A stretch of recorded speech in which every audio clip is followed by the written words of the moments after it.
नमस्कार दोस्तों, स्वागत है आप सभी साथियों का एक्स स्मार्ट स्टडी पर। साथियों, आज है 8 जून 2026। यूपी पुलिस कांस्टेबल का पेपर था और आज पहला शिफ्ट का पेपर हो चुका है। तो आज के इस वीडियो में आज के फर्स्ट शिफ्ट में पूछे गए 100% रियल और ऑथेंटिक क्वेश्चंस पेपर को देखेंगे। जो क्वेश्चन पूछे गए हैं उन क्वेश्चनों को देखेंगे, कैसा पेपर का लेवल रहा, कौन कौन से क्वेश्चन पूछे गए हैं और उनका सही उत्तर क्या है। तो जितने साथी लोग आज पेपर देकर आए हैं आप अपना आंसर मिला लीजिए, क्योंकि आपको पूरा एनालिसिस कराने वाले हैं, पूरे पेपर का रियल क्वेश्चंस का आंसर आपको बताने वाले हैं। इसके साथ साथ जिनका पेपर अभी बाकी है उनके लिए बहुत इंपॉर्टेंट सेशन है, क्योंकि साथियों आपको देखना है कि आपको अब क्या पढ़ के जाना चाहिए, जिसका आज सेकंड शिफ्ट में पेपर है। इसके अलावा जिनका पेपर 9 जून को है, 10 जून को है, उनके लिए भी। तो चलिए शुरू करते हैं। वैसे आप जिनका पेपर बाकी है आप हमें कमेंट बॉक्स में बता दीजिएगा आपका पेपर 9 को है या 10 को है और किस शिफ्ट में है और कहां आपका सेंटर है। तो चलिए बिना देरी किए हुए क्लास को शुरू करते हैं और बिल्कुल पूरे पेपर का एनालिसिस करते हैं। तो साथियों डायरेक्ट जो है क्वेश्चन आंसर को देखते हैं भाई, और शुरुआत करेंगे साथियों यहाँ पर हम जीके से। जीके के देखेंगे सबसे पहले। ये सारे क्वेश्चंस देखो जो आप देख रहे हो ना, ये 100% रियल क्वेश्चंस है। आज के 8 जून के फर्स्ट शिफ्ट में पूछे गए हैं, ठीक है। ये मैथ के क्वेश्चन है। मैं मैथ के लिए और रीजनिंग के लिए बाद में बताऊंगा। अभी सबसे पहले जो है ना जीके और हिंदी के क्वेश्चन हम लोग देख लेते हैं। देखो साथियों, जैसा कि आप देख पा रहे हैं क्वेश्चन नंबर 20 में, यहाँ 20 से जो है इस बुकलेट नंबर में आपका ये क्वेश्चंस था। 20 में था कि पद्म भूषण 2026 में कौन से प्राप्तकर्ता सार्वजनिक मामलों से जुड़े हुए हैं और उत्तराखंड से संबंध रखते हैं। यानी क्वेश्चन में आपसे पूछा यह गया था कि ये जो 4 ऑप्शन आपको दे के रखा है, इनमें से कौन व्यक्ति है जो सार्वजनिक मामले से जुड़े हैं और उत्तराखंड से संबंध रखते हैं, जिनको 2026 में पद्म भूषण पुरस्कार प्राप्त हुआ है। तो इस क्वेश्चन का करेक्ट आंसर आपका हो जाता भगत सिंह कोश्यारी। अगर आपने भी आंसर किया है भगत सिंह कोश्यारी तो आंसर आपका बिल्कुल करेक्ट है, ठीक है। यहां पर देखिए नीचे इंग्लिश में भी लिखा हुआ है, तो इंग्लिश वाले छात्र आप लोग देख लेना, मैं यहां हिंदी में ही बता रहा हूं। क्वेश्चन नंबर 21 देखिए, क्वेश्चन था, एक सेकंड यार कहां जा रहा है ये, देखो बरवा सागर झील। देखिए बरवा सागर झील उत्तर प्रदेश के किस जिले में स्थित है। तो ये मैंने साथियों आपको एक्सपेक्टेड क्लास में भी कराया था। अब देखो बरवा सागर झील जो है उत्तर प्रदेश के किस जिले में स्थित है। तो इस क्वेश्चन के लिए करेक्ट आंसर आपको करना था झांसी, क्योंकि बरवा सागर झील उत्तर प्रदेश के झांसी जिले में स्थित है। इस क्वेश्चन का सही उत्तर आपका झांसी हो जाता। आई होप सभी ने बिल्कुल इस क्वेश्चन का आंसर करेक्ट किया होगा। झांसी इस क्वेश्चन का करेक्ट होता। देखिए एक सवाल था, बुखारेस्ट किस देश का राजधानी शहर है। बुखारेस्ट। तो देखिए इस क्वेश्चन का करेक्ट आंसर आपका रोमानिया हो जाता।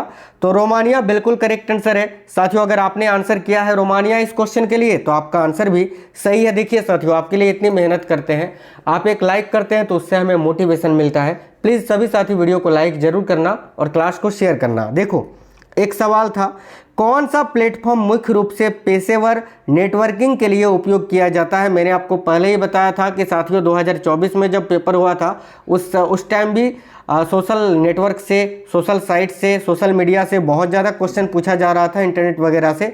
और देखो इस बार भी जो है पूछा गया है आपका, कौन सा प्लेटफॉर्म मुख्य रूप से पेशेवर नेटवर्किंग के लिए उपयोग किया जाता है। तो देखो इस क्वेश्चन में 4 ऑप्शन थे, इंस्टाग्राम, लिंक्डइन, स्नैपचैट और फेसबुक। तो फेसबुक, स्नैपचैट, इंस्टाग्राम ये सभी तो सोशल मीडिया प्लेटफॉर्म है, लेकिन लिखिए एक ऑप्शन था लिंक्डइन, और लिंक्डइन जो है ये आपका साथियों पेशेवर नेटवर्किंग के लिए उपयोग किया जाता है।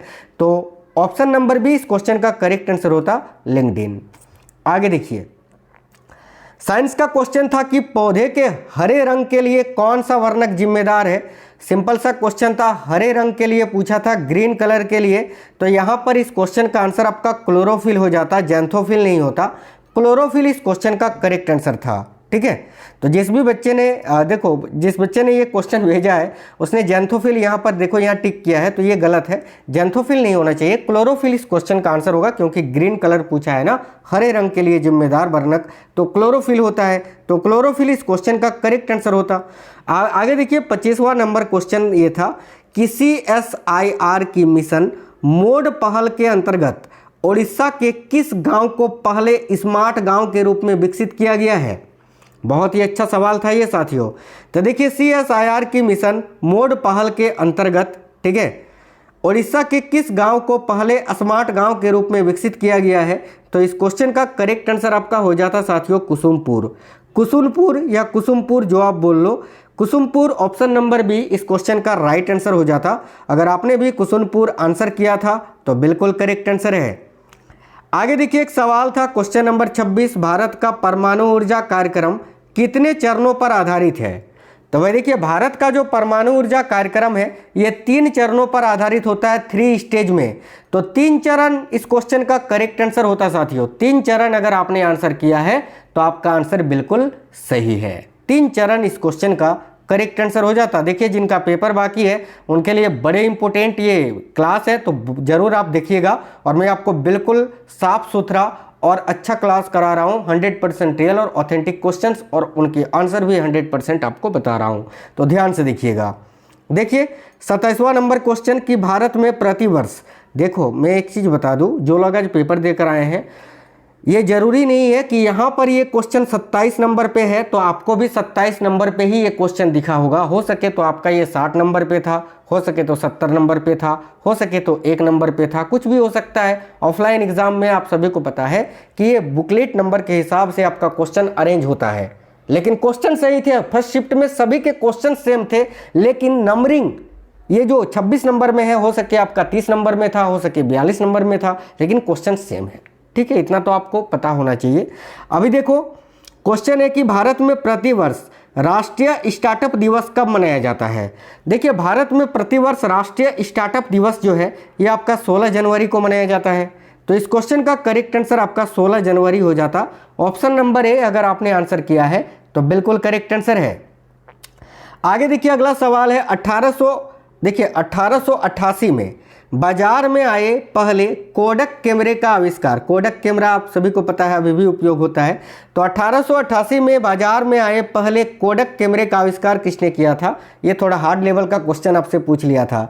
अब देखो 1888 में आए बाजार में आए पहले कोडक कैमरे का आविष्कार किसने किया था, ये क्वेश्चन था आपका।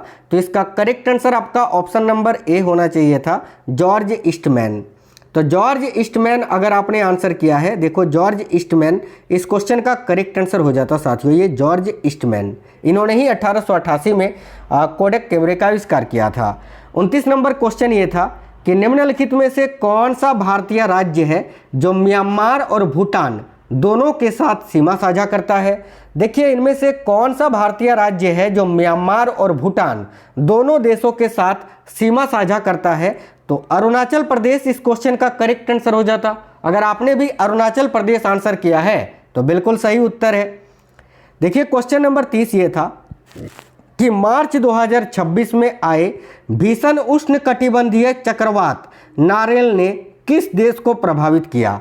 तो मार्च 2026 में जो साथियों भीषण उष्णकटिबंधीय चक्रवात नारेल आया था, नारेल, ठीक है, इसने किस देश को प्रभावित किया था? तो नारेल चक्रवाती तूफान जो काफ़ी ज़्यादा फेमस था अभी, इसने किस देश को? तो ऑस्ट्रेलिया को प्रभावित किया था। तो ऑस्ट्रेलिया इस क्वेश्चन का करेक्ट आंसर आपका हो जाता साथियों। ऑस्ट्रेलिया बिल्कुल करेक्ट आंसर हो जाता। ठीक है, देखिए क्वेश्चन नंबर 31वां था कि भारत में रेपो दर कौन सा संगठन निर्धारित करता है? तो भारत में जो रेपो दर है वो कौन सा संगठन निर्धारित करता है? देखिए इस क्वेश्चन का करेक्ट आंसर हो जाता साथियों भारतीय रिजर्व बैंक। आरबीआई करेक्ट होता, सेबी नहीं यार, भारतीय प्रतिभूति और विनिमय बोर्ड थोड़ी होगा, ये सेबी नहीं होगा। यहाँ पर रिजर्व बैंक ऑफ इंडिया इस क्वेश्चन का आंसर होना चाहिए। जिस भी बच्चे ने बी किया है गलत है, भारतीय रिजर्व बैंक इस क्वेश्चन का करेक्ट आंसर हो जाता। आगे देखिए 32वां नंबर क्वेश्चन की भारत में प्रधानमंत्री की नियुक्ति भारतीय संविधान के किस अनुच्छेद के अंतर्गत होती है? देखिए भारत में प्रधानमंत्री की नियुक्ति भारतीय संविधान के किस अनुच्छेद के अंतर्गत होती है? इस क्वेश्चन के लिए करेक्ट आंसर होता आर्टिकल 75 का 1 यानी अनुच्छेद 75 का 1। अगर आपने भी अनुच्छेद 75 का 1 आंसर किया है तो इस क्वेश्चन का आंसर बिल्कुल आपने सही दिया है। ये सिंपल क्वेश्चन यार, किस बच्चे ने ये गलत कर दिया है? देखो आगे देखिएगा क्वेश्चन था प्रेम, देखो प्रेम, भाग्य और रिश्तों की पड़ताल करने वाला उपन्यास it's all in the planets किसके द्वारा लिखा गया है? बहुत ही अच्छा सवाल था, देखिएगा ध्यान से। तो साथियों प्रेम, भाग्य और रिश्तों की पड़ताल करने वाला उपन्यास जो है it's all in the planets, इसको किसके द्वारा लिखा गया है? तो इस क्वेश्चन के लिए आपका सही उत्तर हो जाता प्रीति सेनॉय। अगर आपने भी आंसर प्रीति सेनॉय किया है तो बिल्कुल करेक्ट आंसर है साथियों। इस क्वेश्चन का उत्तर हो जाता आपका प्रीति सेनॉय। ठीक है, आगे देखिए एक सवाल था कि भारत का कौन सा राज्य 2026 में 20 सिटीज देखिए टूवर्ड्स जीरो वेस्ट पहल में शामिल किया गया? तो भारत का कौन सा राज्य है जो, आप देखो एक चीज़ बता दूं, करंट अफेयर्स भी 2026 के ही पूछे रहे हैं, तो बहुत ही इंपॉर्टेंट मैंने करंट अफेयर्स का ऑलरेडी क्लासेस 2.0 में करा दिया है, स्मार्ट स्टडी 2.0 में, वहाँ पर देख लेना, सारा सब कुछ कवर हो जाएगा। हालांकि मैं यहाँ भी करा दूंगा। देखो तो भारत में कौन सा राज्य 2026 में 20 सिटीज देखिए टूवर्ड्स जीरो वेस्ट पहल में शामिल किया गया है? तो इस क्वेश्चन के लिए आपका करेक्ट आंसर केरल हो जाता। अगर आपने भी आंसर केरल किया है तो बिल्कुल करेक्ट आंसर है। देखो क्वेश्चन था प्लासी का युद्ध ईस्ट इंडिया कंपनी और निम्नलिखित में से किसके बीच लड़ा गया था? सिंपल सा क्वेश्चन था। देखिए प्लासी का युद्ध जो है ना, ईस्ट इंडिया कंपनी और किसके बीच लड़ा गया था? तो इस क्वेश्चन का करेक्ट आंसर हो जाता बंगाल के नवाब के बीच, ईस्ट इंडिया कंपनी और बंगाल के नवाब। आने वाले शिफ्ट में अगर पूछे कि प्लासी का युद्ध कब हुआ था तो 23 जून 1757 को लड़ा गया था, याद रखना। देखिए करंट अफेयर्स का क्वेश्चन देखो फिर से मार्च का ही पूछा है कि मार्च 2026 में पीपुल्स रिपब्लिक ऑफ चाइना में भारत के राजदूत के रूप में किसे नियुक्त किया गया? तो मार्च 2026 में पीपुल्स रिपब्लिक ऑफ चाइना में भारत के राजदूत के रूप में किसे नियुक्त किया गया था? इस क्वेश्चन का करेक्ट आंसर विक्रम के दोरास्वामी करेक्ट आंसर होता। ऑप्शन नंबर डी इस क्वेश्चन का करेक्ट आंसर था विक्रम के दोरास्वामी। आगे देखिए अगला सवाल आपसे पूछा था कि भारत में विदेशी व्यापार को कौन सा संगठन नियंत्रित करता है?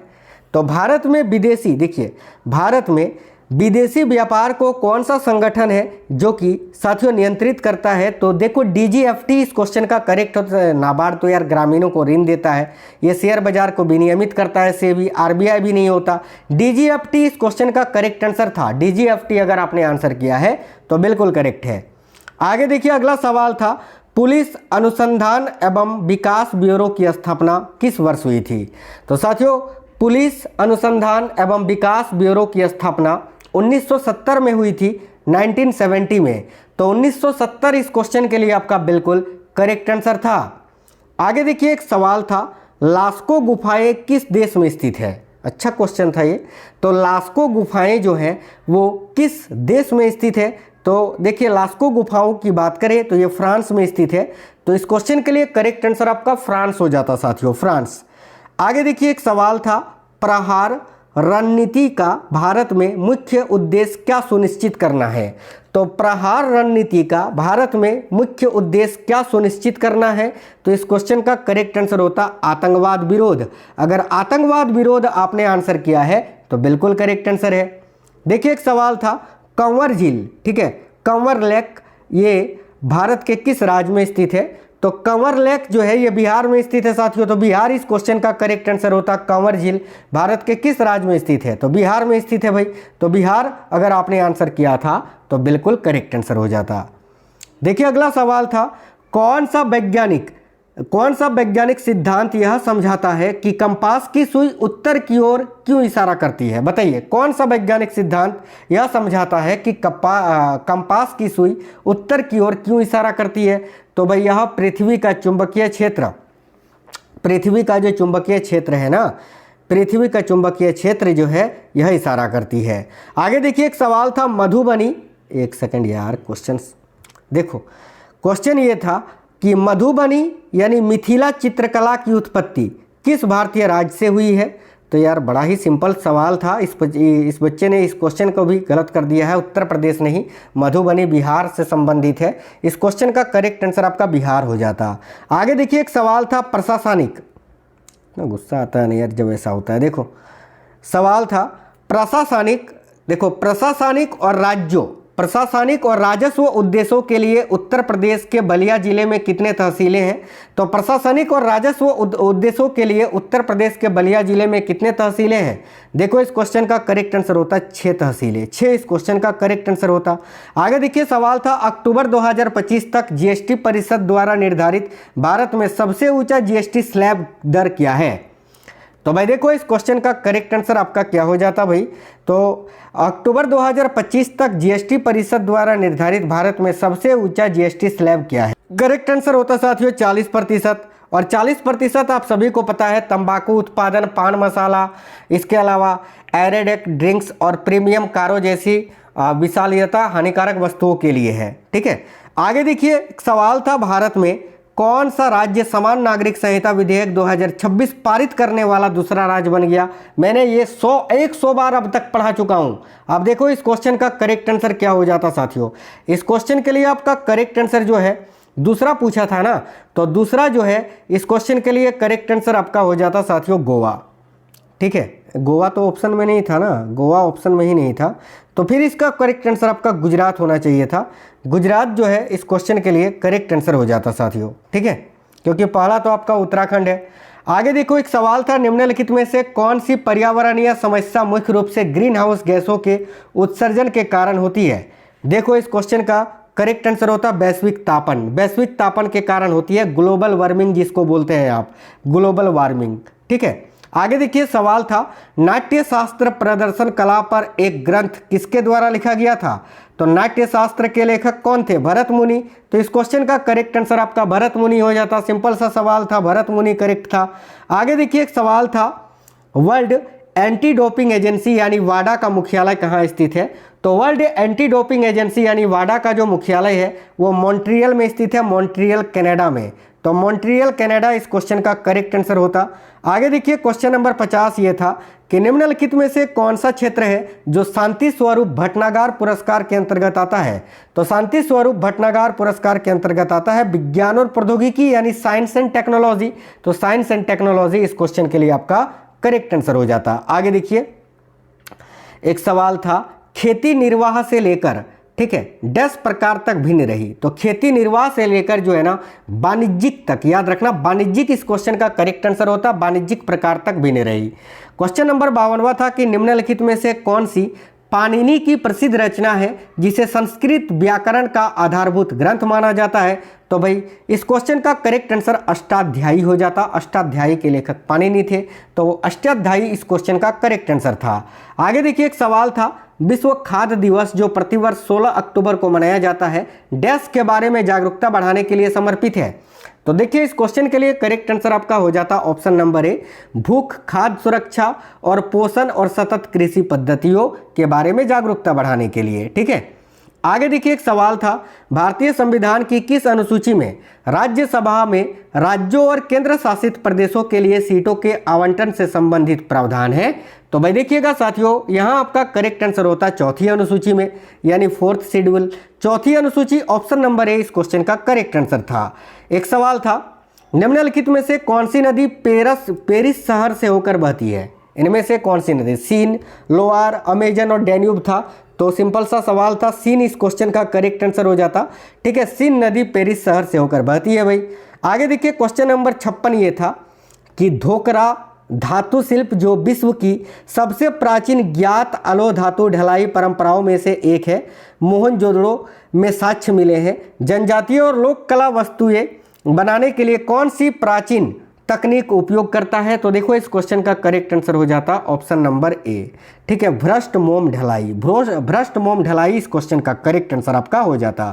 क्वेश्चन नंबर 57 था कि किस संस्थान ने वायुमंडलीय रडार संकेतों से वर्षा का पता लगाने वाली मशीन लर्निंग प्रौद्योगिकी के लिए पेटेंट हासिल किया। तो देखिए करेक्ट आंसर होता ऑप्शन नंबर ए, कोचीन विज्ञान और प्रौद्योगिकी विश्वविद्यालय। ऑप्शन नंबर ए इस क्वेश्चन का करेक्ट आंसर आपका हो जाता।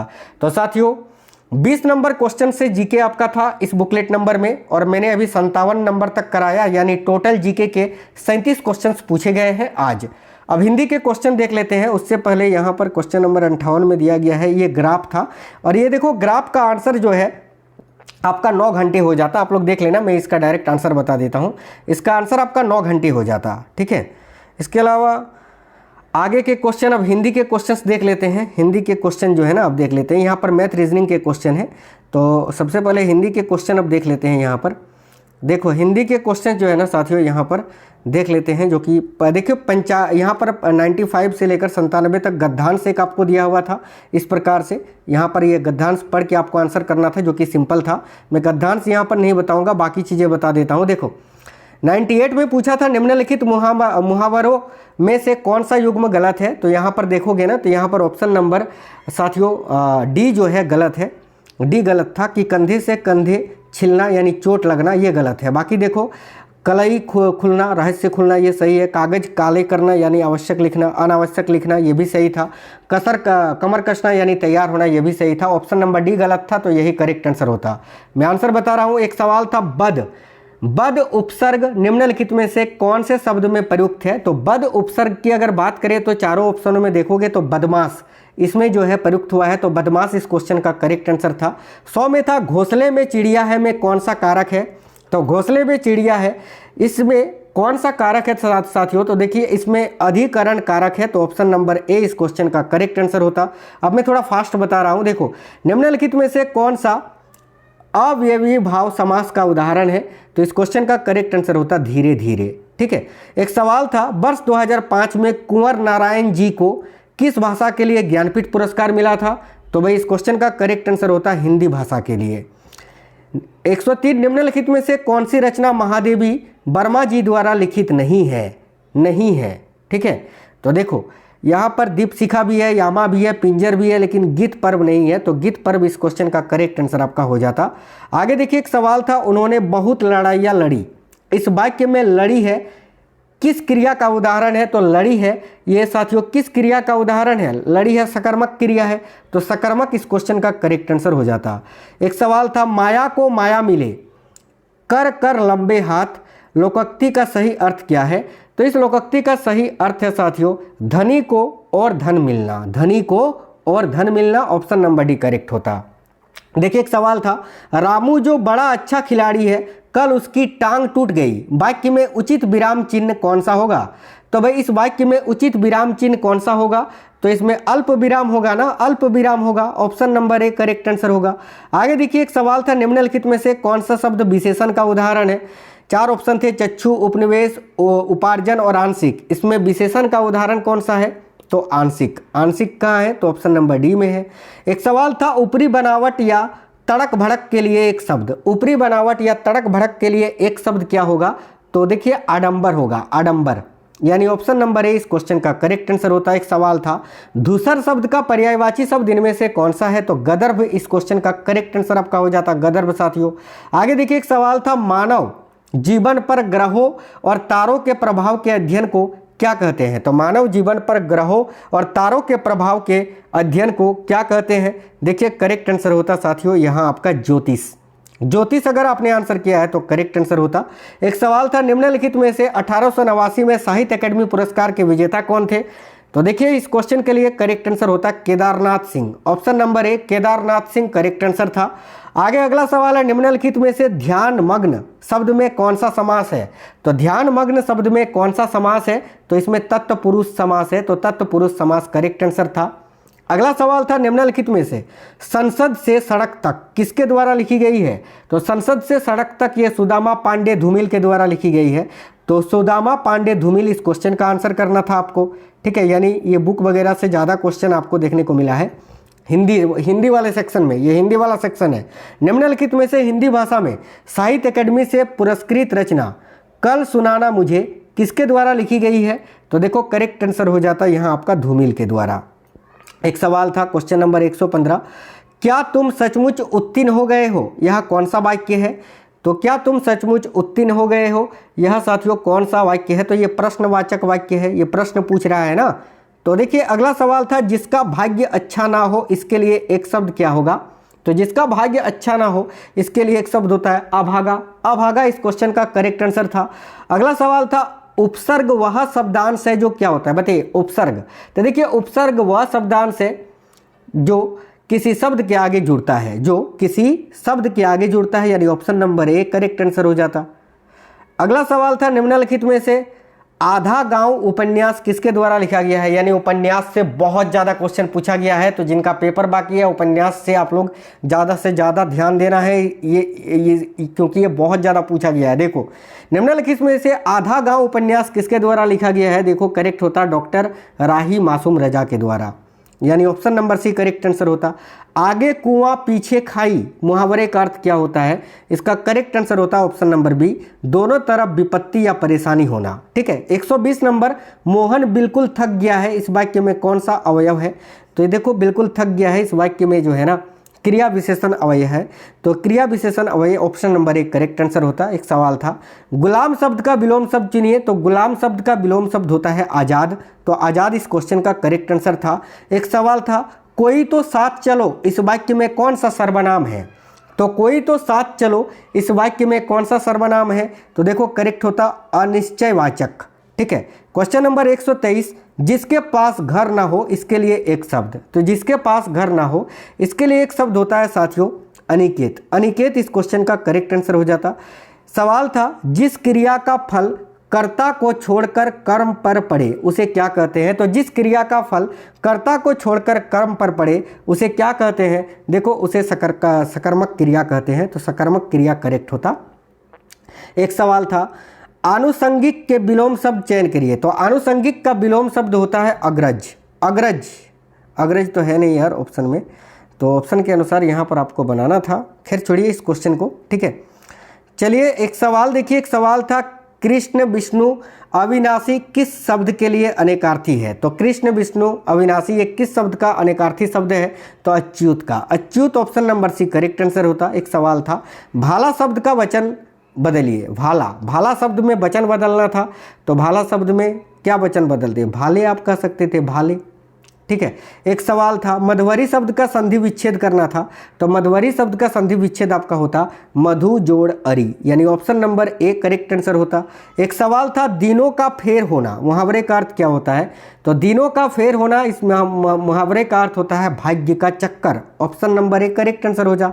आगे देखिए एक सवाल था तारों को आकाश में तारे, देखिए रात को आकाश में तारे चमकते हैं, इस वाक्य में रेखांकित शब्द का कारक बताइए, यानी आकाश का कारक बताना था, तो आकाश का कारक होता है अधिकारण कारक, अधिकारण कारक, ऑप्शन नंबर डी करेक्ट होता। एक सवाल था निम्नलिखित में से सर्कस उपन्यास किसके द्वारा लिखा गया है, तो देखिए सर्कस उपन्यास जो है अमृतलाल नागर के द्वारा लिखा गया है, तो अमृतलाल नागर इस क्वेश्चन का करेक्ट आंसर आपका हो जाता साथियों, अमृतलाल नागर जो है करेक्ट आंसर था।